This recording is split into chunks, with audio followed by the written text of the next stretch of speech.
समुद्राचा आनंद घेण्यासाठी मोठ्या प्रमाणात पर्यटक जे आहेत समुद्र किनारपट्टीवरती येतात, मात्र स्वच्छतागृह अभावी त्या पर्यटकांना नाहक त्रास सहन करावा लागतो। आता मुंबई महानगरपालिकेने अशाच समुद्र किनाऱ्यावरती 24 फिरते शौचालय उभारण्याचा निर्णय घेतलेला आहे। स्वच्छतेला प्रोत्साहन देणे त्याचबरोबर उघड्यावर स्वच्छास आळा घालण्यासाठी मुंबई महानगरपालिकेने हे पाऊल उचललेले आहे।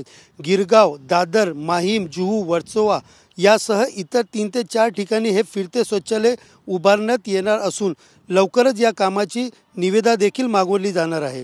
सुरुवातीला मार्च 2022 मध्ये पालिकेकडून हा निर्णय घेण्यात आला होता आणि त्यानुसार वर्सोवा येथे फिरते शौचालय उभारण्यात आले होते, मात्र स्थानिकांचा विरोध असल्याने हे स्वच्छतागृह 2दा स्थलांतरित करावे लागले। आता पुन्हा एकदा महानगरपालिकेने स्वच्छतेसाठी ही मोहीम राबवली असून आता या उपक्रमाला नेमका पर्यटक कशा प्रकारे याला प्रतिसाद देतात हे येत्या काळातच कळणार आहे। एकंदरीत महानगरपालिकेकडून राबवल्या जाणाऱ्या या उपक्रमासाठी एकंदरीत पर्यटकाकडून आनंद व्यक्त केला जातो, तर विरोधक नेमकं आणि त्याचबरोबर स्थानिक लोक याला किती प्रतिसाद देतात हे येत्या काळात सर्वांना कळेल।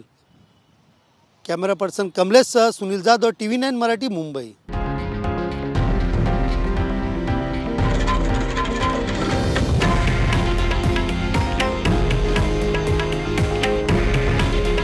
हे आहे देशातील नंबर 1 न्यूज नेटवर्क आणि आपण पाहत आहात TV9 मराठी।